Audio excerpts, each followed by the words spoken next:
Bonjour et bienvenue à la préparation à l'examen de laboratoire.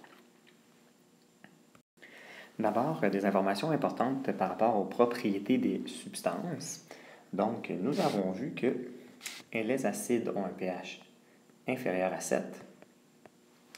Les acides vont rougir le papier tournesol, donc le papier tournesol bleu va devenir rouge.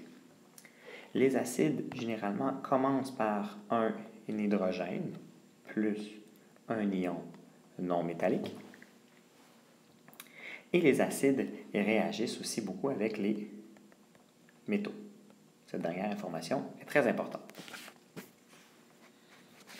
De l'autre côté, on a vu les bases.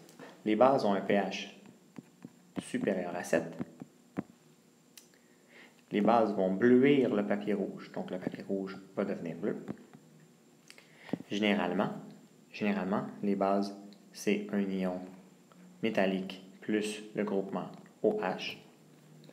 Et avec les bases, on peut faire une neutralisation. On peut faire une neutralisation avec les acides aussi. Donc, si on mélange un acide et une base ensemble, on a une neutralisation.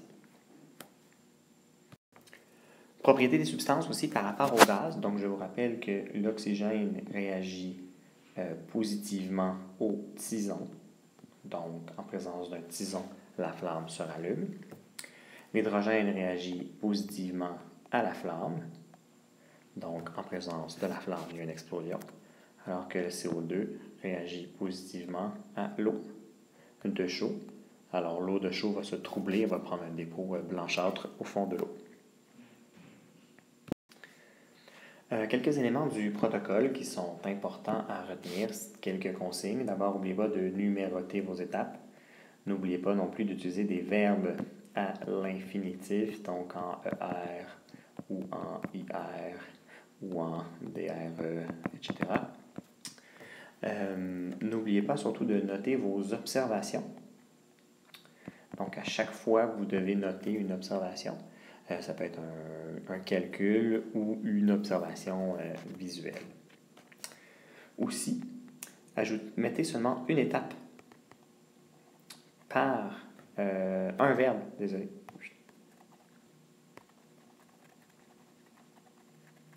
Donc, une action par étape de manière à simplifier au maximum vos manipulations. Technique pour recueillir un gaz et puis pour utiliser le brûleur, donc faire une calcination. Alors, on a vu que pour recueillir un gaz, on a besoin dans le fond d'un bac rempli d'eau. On va sur un support accrocher notre éprouvette dans laquelle on va faire notre réaction chimique. Et on va rapidement, donc ça c'est très important, aussitôt que la réaction chimique est enclenchée, rapidement fermer l'éprouvette à l'aide d'un bouchon et qu'on appelle le tube collecteur. Et au bout du tube collecteur, on va placer une deuxième éprouvette.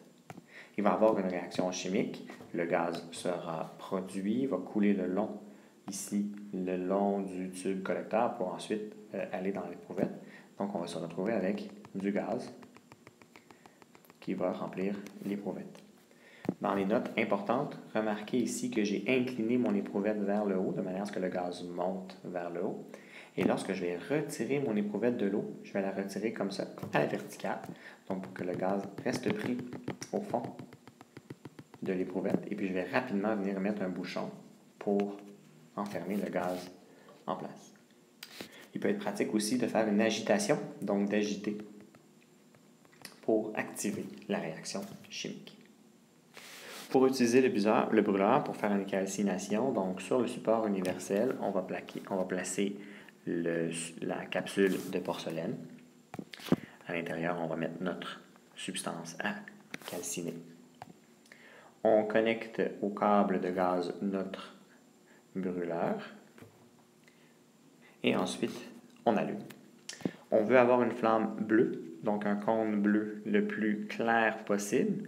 Alors, on a deux ajustements à faire. En fait, on va souvent agiter avec les petites vis d'ajustement qui sont sur le côté du brûleur. Et on essaie d'avoir environ 1 à 2 cm de hauteur entre notre flamme et notre calcination. Il faut ensuite agiter constamment. Toujours donc agitation, constamment, pour avoir une bonne calcination. Par rapport au tableau des observations, n'oubliez pas votre titre. Vraiment des points donnés.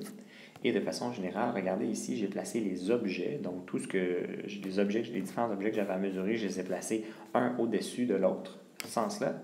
Et j'ai placé les variables ici, donc toutes les différentes variables. Donc, ça pourrait être, par exemple, ici, différentes substances, c'est mes objets. Et comme variable, je pourrais avoir, je ne sais pas moi, la masse, le volume, le pH, par exemple.